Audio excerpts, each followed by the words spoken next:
Pensa só. Agora mesmo, sobre a nossa cabeça, 3 gigantes cósmicos estão num jogo de cabo de guerra que define, bom, que define absolutamente tudo na nossa vida. O Sol, a Terra e a Lua. Exato. E hoje a gente vai mergulhar fundo nessa relação. Nós recebemos um material que resume o básico, mas a nossa missão aqui é ir um pouco além, sabe? Além do que se aprende na escola. Com certeza. Não vamos só listar fatos, mas sim explorar as consequências, as sutilezas e, assim, as coincidências quase milagrosas que fazem esse sistema funcionar e, por consequência, a gente existir. Essa é uma ótima abordagem, porque a gente tende a pensar neles como 3 vizinhos no espaço, né? Sim, como objetos separados. Mas a realidade é que eles formam uma única entidade dinâmica. A palavra-chave é interação. Nada acontece de forma isolada. A Lua puxa a Terra puxa a Lua, e as duas juntas giram em torno do Sol numa dança gravitacional que é muito, muito mais complexa e fascinante do que parece. Certo, então, vamos começar a desempacotar essa dinâmica. A peça central, claro, é o Sol. O material o descreve como a âncora gravitacional. É uma boa imagem. Eu gostei. Ele mantém todo mundo na linha. Mas ele é tão massivo que, na prática, a Terra e os outros planetas não têm a menor chance, certo? A gente simplesmente segue o caminho que ele dita. Sim, mas a relação é um pouquinho mais sutil do que isso. O Sol não é uma âncora estática, sabe? Ah, é? Como assim? Pensa no sistema Terra-Lua, por exemplo. Eles não giram exatamente em torno do centro da Terra.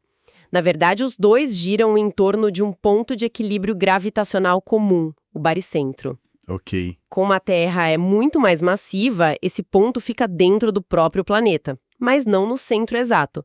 Agora aplica isso a todo o sistema solar. Todos os planetas puxando o Sol de volta. Exatamente. É um puxão minúsculo em comparação, mas faz com que o próprio Sol bamboleie um pouco em torno do baricentro de todo o sistema. Então, até a nossa estrela gigantesca dança conforme a música dos planetas que ela rege. Que incrível! Quer dizer que até o Sol ele é influenciado pela gente. E nessa arquitetura toda a Terra parece que tirou a sorte grande, né? Pegou um imóvel na zona habitável. Sim, o lugar perfeito. E o material destaca o óbvio. A água líquida, a atmosfera rica em oxigênio.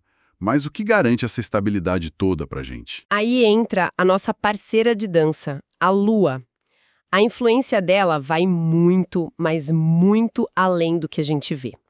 Uma das funções mais cruciais dela, e que pouca gente comenta, é atuar como um estabilizador. Estabilizador? Isso, para o eixo de rotação da Terra.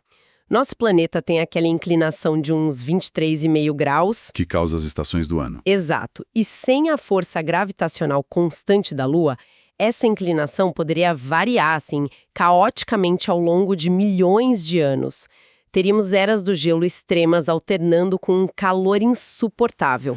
Nossa. A Lua, com a gravidade dela, segura o eixo da Terra e garante um clima relativamente estável a longo prazo, o que foi, essencial para a evolução da vida complexa. Então a Lua é basicamente o nosso controle de estabilidade cósmico. Gostei dessa imagem da parceira de dança. E a primeira coreografia que todo mundo percebe, a mais óbvia, são as marés. Sim, a mais visível. Todo mundo aprende na escola. A Lua puxa a água. Mas o Sol é 27 milhões de vezes mais massivo que a Lua. Por que ele perde essa disputa de cabo de guerra de forma tão clara? Essa é uma pergunta excelente, e a resposta está num detalhe crucial da física. A força da gravidade não depende só da massa. Depende da distância também. E ela diminui drasticamente com a distância. Com o quadrado da distância, para ser mais exata. Como a Lua está muito mais perto de nós, a diferença na força gravitacional que ela exerce no lado da Terra mais próximo dela e no lado mais distante... Ah, a diferença. Isso. Essa diferença é muito maior do que a diferença exercida pelo Sol. É esse gradiente de força, essa puxada desigual, que deforma os oceanos e cria as 2 marés altas que a gente vê todo dia. Faz todo sentido. Não é a força total, é a diferença da força de um lado ao outro do planeta. Exatamente. O Sol ajuda ou atrapalha, claro, mas a Lua é sem dúvida a protagonista. Entendi. Mas essa puxada constante, se estica e puxa diário nos nossos oceanos, isso tem algum efeito a longo prazo no sistema?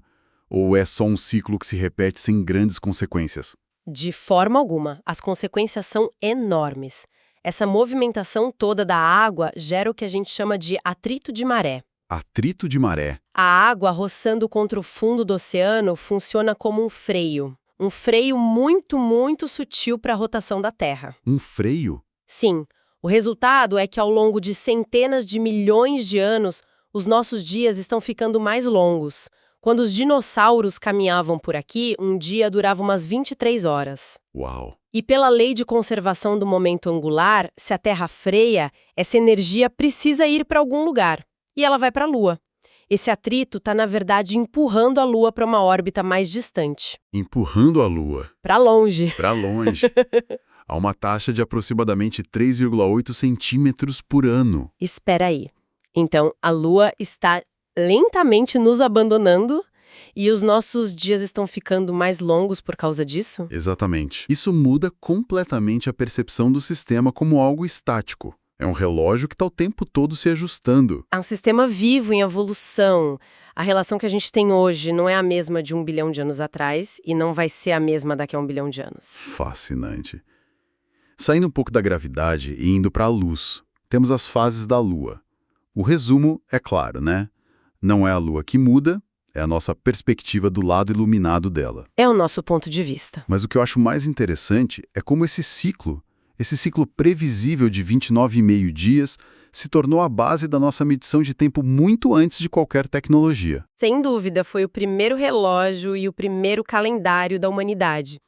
É um ciclo muito mais fácil de observar do que o ciclo solar anual, né? Bem mais fácil. As civilizações antigas basearam seus meses, suas festividades, seus períodos de plantio, tudo no ciclo lunar. A própria palavra mês, em muitas línguas, tem raiz na palavra lua. Ela nos deu o primeiro senso de ritmo, de previsibilidade cósmica. A primeira noção de que o universo não era caótico, mas que seguia regras. Exatamente isso. E às vezes essas regras produzem um alinhamento perfeito, o que nos leva aos eventos mais dramáticos do sistema. Os eclipses. O grande espetáculo. E a parte do eclipse solar sempre me pareceu uma coincidência cósmica, assim, absurda. Como pode a nossa Lua, que é minúsculo em comparação, cobrir o Sol, que é gigantesco, de forma tão perfeita? Se a luz estivesse um pouquinho mais longe ou fosse um pouquinho menor, isso não aconteceria, certo? Não aconteceria. E você usou a palavra certa, é uma coincidência absurda e maravilhosa. O Sol é aproximadamente 400 vezes maior em diâmetro do que a Lua. 400 vezes. Mas, por um acaso cósmico, ele também está aproximadamente 400 vezes mais distante da Terra do que a Lua. Ah, então é essa proporção. É a proporção. Isso faz com que, do nosso ponto de vista, os dois pareçam ter o mesmo tamanho aparente no céu. É uma sorte geométrica incrível e, até onde a gente sabe, única no nosso sistema solar. Única? Nenhuma outra lua em nenhum outro planeta produz um eclipse total tão perfeito. Que impressionante, é algo que a gente toma como garantido, mas é uma característica exclusiva do nosso planeta. E essa perfeição toda serviu para alguma coisa, além de nos dar um belo espetáculo? Serviu e como? Serviu para revolucionar a ciência. O exemplo mais famoso é o de 1919. Uma expedição foi a Sobral, no Brasil, e a Ilha do Príncipe, para observar um eclipse solar total. Para testar a teoria da relatividade, não foi? Isso, a teoria da relatividade geral de Albert Einstein. A teoria previa que a massa do Sol deveria curvar o espaço-tempo e que a luz de estrelas distantes que passasse perto do Sol deveria ser desviada. E normalmente não dá para ver essas estrelas. Impossível, por causa do brilho do Sol. Mas durante um eclipse total, o céu escurece o suficiente.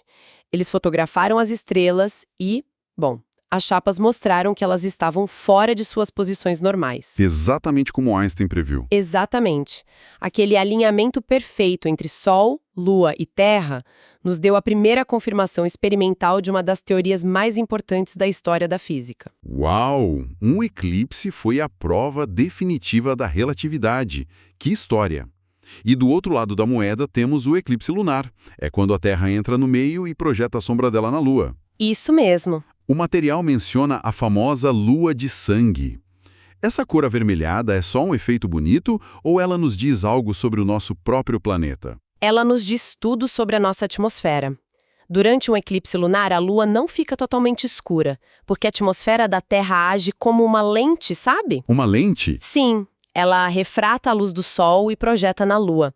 Mas, nesse processo, a atmosfera filtra a luz. As moléculas de ar espalham a luz azul com muito mais eficiência, é o mesmo motivo pelo qual nosso céu é azul. O espalhamento Rayleigh? Exato. O que sobra, o que consegue atravessar a atmosfera e chegar à Lua, é a luz de comprimento de onda mais longo. Ou seja, os tons de vermelho e laranja. Que incrível! Essencialmente, durante um eclipse lunar, a Lua está sendo iluminada por todos os amanheceres e entardeceres que estão acontecendo na Terra naquele exato momento. Nossa, que imagem poderosa! A Lua iluminada por todos os nossos crepúsculos ao mesmo tempo. E a cor dessa lua de sangue pode até dar aos cientistas informações sobre o estado da nossa atmosfera, como quantidade de poeira ou poluição. Então, para a gente amarrar tudo isso, o que fica claro é que não dá para falar de um sem falar dos outros, né?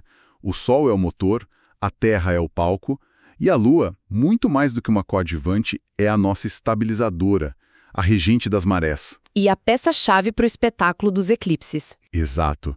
Um sistema totalmente interligado. Perfeitamente. O material que a gente analisou, mesmo sendo conciso, nos dá a base para entender um sistema de equilíbrio que é, ao mesmo tempo, robusto e delicado. Nada é por acaso. As marés, as fases, os eclipses são consequências diretas das leis da física. Previsíveis. Previsíveis. Mas o que a nossa conversa adiciona é a dimensão do tempo. Esse sistema não é estático, ele está em constante evolução. É um relógio cósmico que não só marca o tempo, mas também é transformado por ele. Perfeito. E essa ideia da evolução do sistema me deixa com uma última provocação. A gente descobriu aqui que a Lua está se afastando 3,8 centímetros por ano e que, por causa disso, num futuro muito distante, não teremos mais eclipses solares totais. A Lua vai parecer pequena demais no céu. Exatamente, pequena demais para cobrir o Sol por completo.